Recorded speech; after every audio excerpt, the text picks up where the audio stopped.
and welcome to the microeconomics class. I'm always Maria Sofia, and today we're going to solve the problems related to session 4 and 5. Starting with exercise 1. So, if the average cost curve is increasing, must the marginal cost curve lie above the average cost curve? Why or why not? So, if we draw our graph, here we have the unit costs, and here we have the output.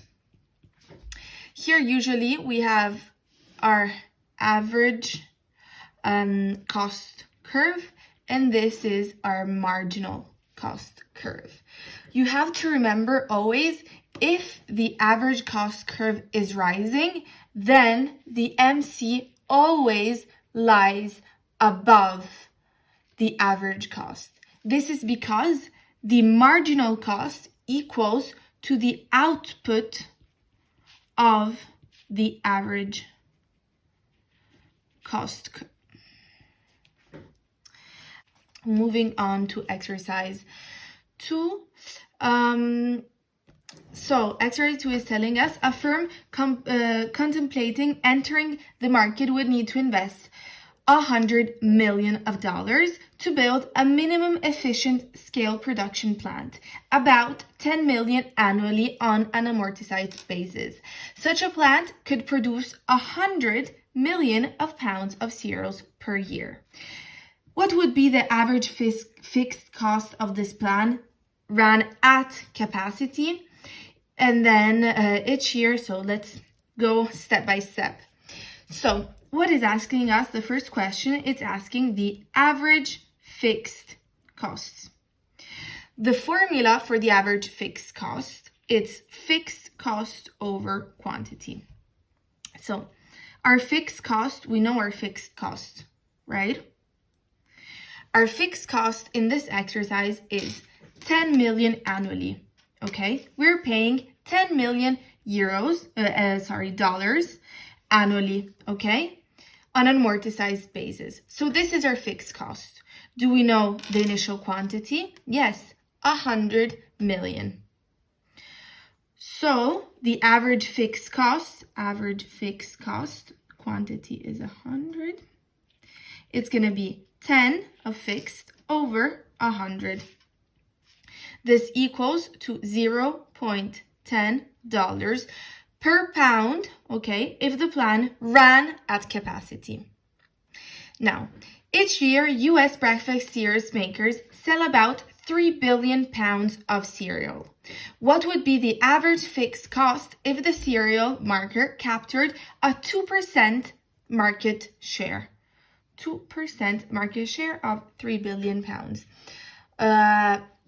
So, in this case, we have to know the fixed cost with 2%, holding 2% of the 3 billion, okay, we sell. So what do we have to know? We have to calculate the 2% of 3 billion, that equals to 60 million.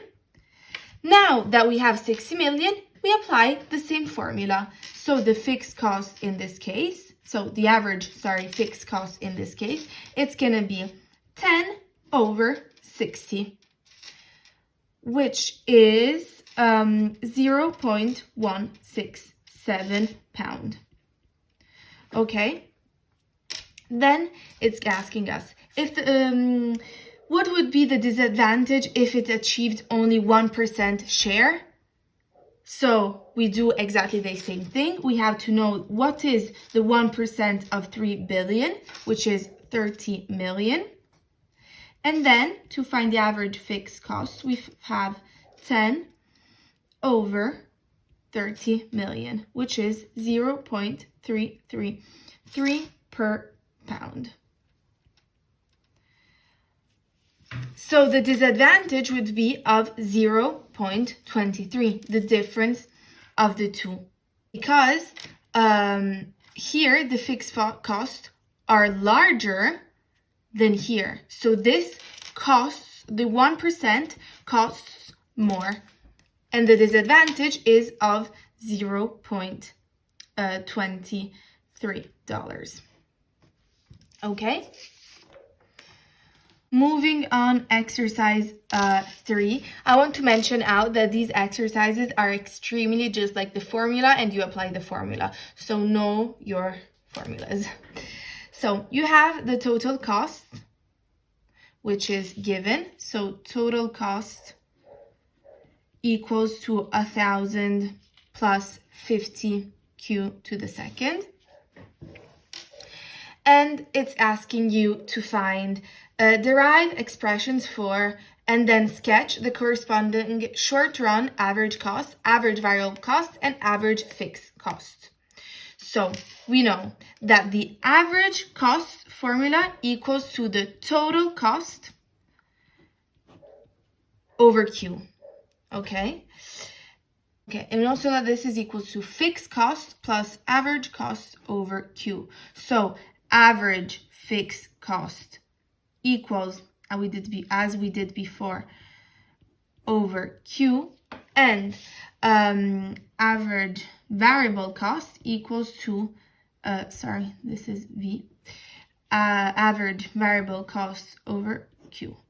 So we just have to apply this math to this equation. So average cost equals to 1,000 plus 50 Q to the second over Q, okay? And this equals to 1,000 over Q plus 50 Q. Average cost, so we can just take 50Q or plug it in and do it again, but that this is just 50Q.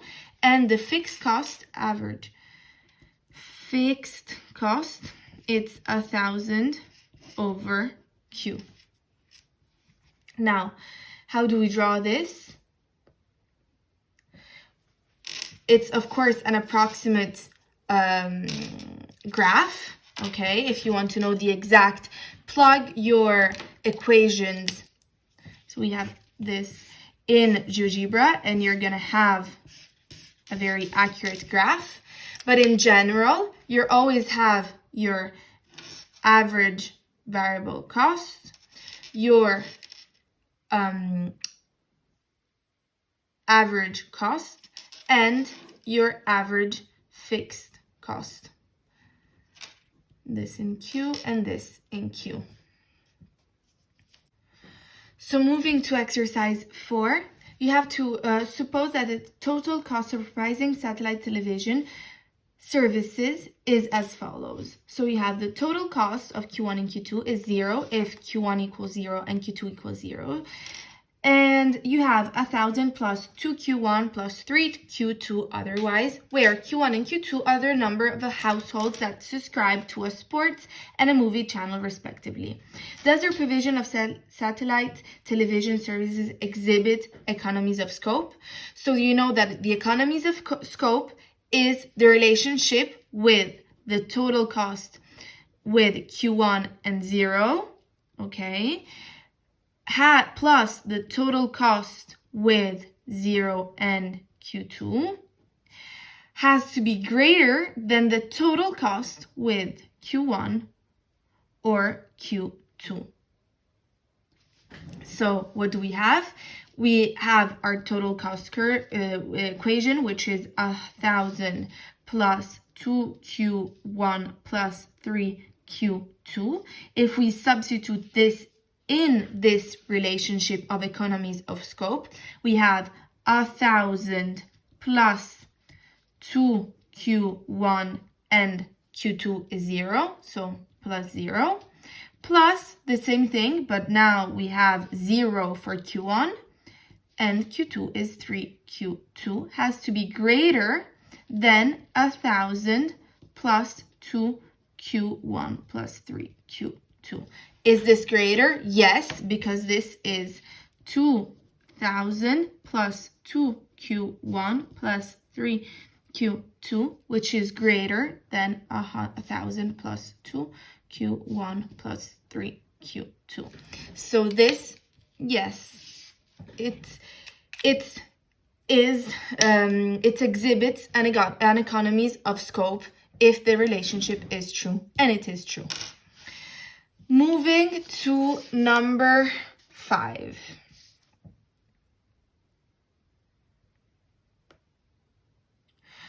Okay, so in number 5, we have to produce Q units of a certain good in a short run, a firm incurs a variable cost and fixed cost. Variable cost with, let's write everything, variable cost, Q equals 1/2 Q third minus Q second plus 4Q, and fixed cost of 4. The objective of the firm is maximizing profits. What are the formulas for the average total cost, marginal cost, average variable cost, and the average fixed cost? So, what do we know about the total cost? Total cost is variable cost plus fixed cost. So can we calculate our total cost? Of course. Total cost in Q, it's going to be 1/2 Q to the third minus Q second plus 4Q plus 4. So it's variable cost plus fixed cost. And this is our total cost equation. Why do we need the total cost equation? Because we have to find the average cost. We know that the average cost is the total cost over Q. So 1/2 Q third minus Q second plus 4Q plus 4 over Q. And this equals to 1/2 Q second minus Q plus 4 over Q. Then it's asking us the marginal cost. What's the marginal cost? As we know that marginal, it's always meaning the derivative of something. So the marginal cost is the derivative of the total cost. Derivative of the total cost in terms of Q over, of course, in terms of Q. So if you derive your total cost curve, what do you obtain?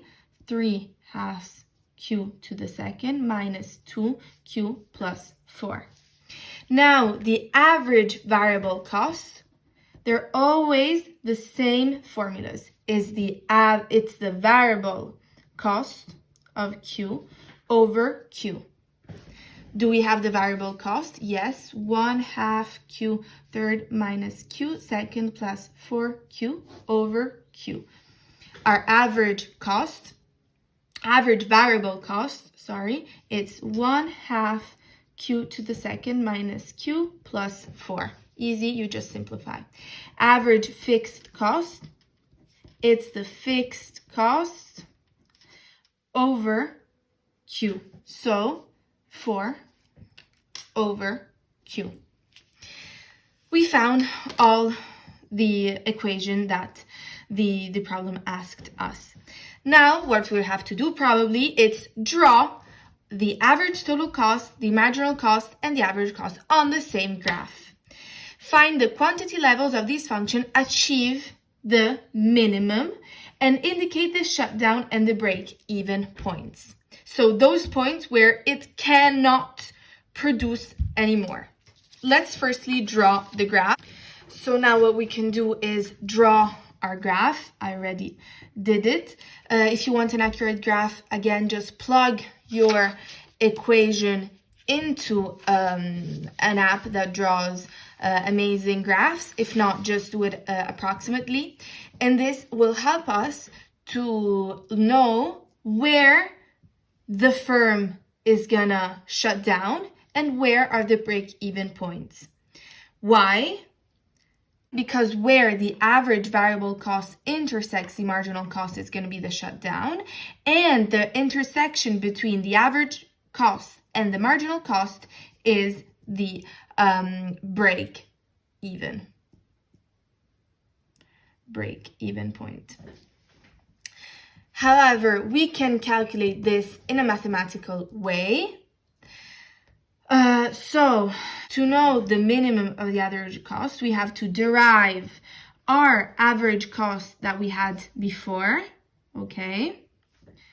Which is, if we derive this equation here that we have, what do we obtain? Q minus 1 minus 4 over Q to the second. So we can solve for Q and find Q. So this becomes Q to the second that multiplies Q minus 1 that equals 4. And so Q equals 2. If Q equals 2, then we substitute Q in our average cost equation to find the point where it's gonna break even. So to find the minimum AC, we substitute the Q that we found in our original average cost. So 1/2 that multiplies 2 to the second minus 2 plus 4 over 2. And this equals to 6. So at this point here, which is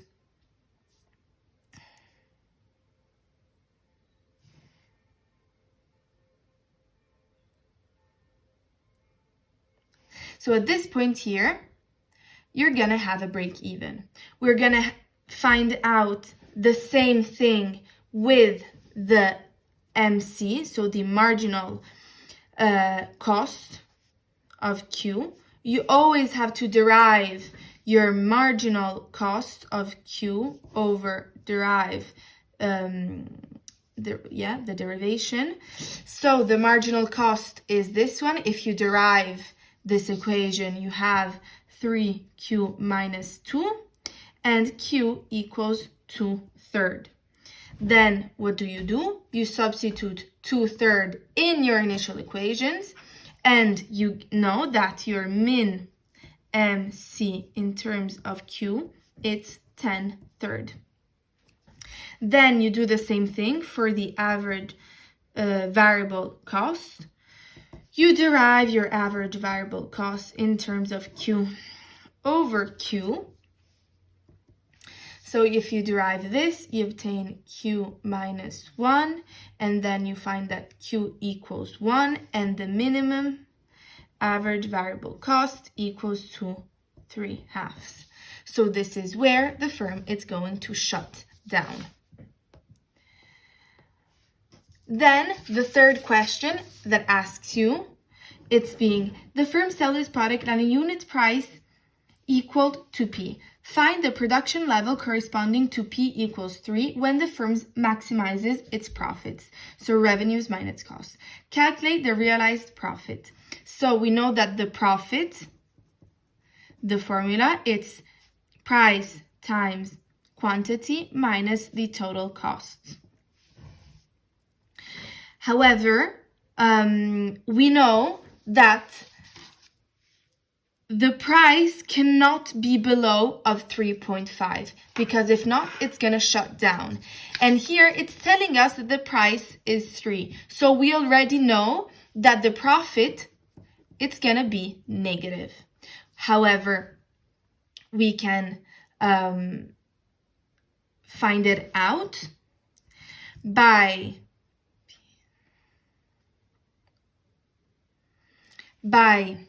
calculating the equation.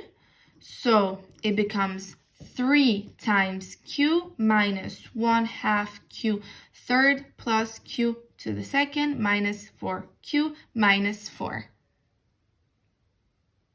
And the profit equals to minus 4 because you substitute 0 in your Q. I'm looking into exercise 6 and I'm a little confused about how to solve it and what the teacher is asking us to do. So I'm going to look into it. And in the meanwhile, have an amazing vacation and don't hesitate to text me if you have questions. Bisous!